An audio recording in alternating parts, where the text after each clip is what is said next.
Hello বাবু, আমি বাবাকে আমাদের রিলেশনের কথাটা বলেছি। বাবা তোমার সাথে আজ দেখা করতে চেয়েছে। যদি বাবাকে ইমপ্রেস করে দিতে পারো তাহলে আমাদের বিয়েতে আর কোনো চাপ থাকবে না। আর হ্যাঁ, আমি এখন কিছুদিন কলকাতার বাইরে আছি। রাখলাম, হ্যাঁ, লাভ ইউ।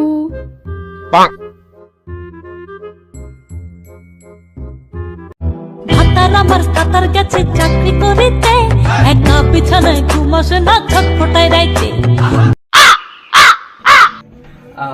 আসতে পারি? হ্যাঁ, কে আপনি? আরে আমি টুকাই, আপনার মেয়ের। খারাপ খারাপ, বেশি গভীরে যাওয়ার দরকার নাই, আমি সব জানি।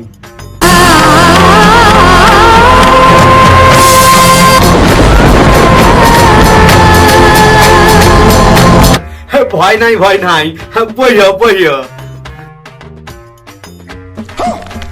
বলছি আপনি পুলিশ নন তো? পুলিশ? পুলিশ কেন হইতে যাবো? না না, আমি পুলিশ নই। এক জ্যোতিষী আমাকে বলেছিল জানেন, যে কোনো একটা পুলিশের গুলি আমার পাছায় লেগে আমার মৃত্যু হবে। না না, আরে হইল গিয়ে আগে আমি ডাকাতি করতুম, রঘু ডাকাতের বংশধর। এখন আমার বয়স হইয়াছে, এখন আর পারি না। তা বাবা, আইতে কোনো সমস্যা হয় নাই তো? মানে আইলা কি কইরা? হেঁটে হেঁটে। আসলে কথাই আছে না, পড়াশোনা করেছে গাড়ি ঘোড়া চড়েছে। আজ আমি পড়াশোনা করিনি বলে হেঁটে হেঁটে ঘুরি।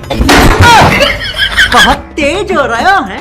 তা বাবা কি করো এখন? আমি নেশা করি। বাবা, কিন্তু পড়াশোনা কি একদমই করো নাই? আমি নেশাতেই পিএইচডি করেছি।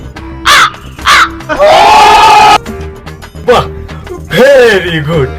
কিন্তু তা মানে তোমার বাবা কি কাম করে? আর বলবেন না, আমার বাবার বিশাল মদের ব্যবসা, একটা মদ দোকানের মালিক। বাহ, কি আমার জামাই করলে তোর কোনো চাবি থাকবে না, ঘটে মাল খেতে পারবো। কি হলো, কি ভাবছেন?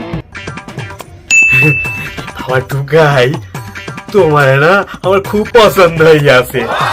আমি তোমার মতো এক জামাই খুঁজতেছিলাম, যার সাথে এক লগে বইয়া শ্বশুর জামাই মাল খাইতে পারবো।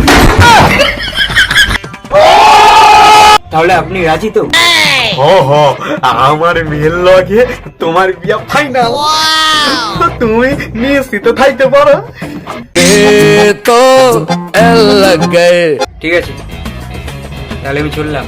হ্যাঁ হ্যাঁ, আইও আইও, সাবধানে যাইও বাবা।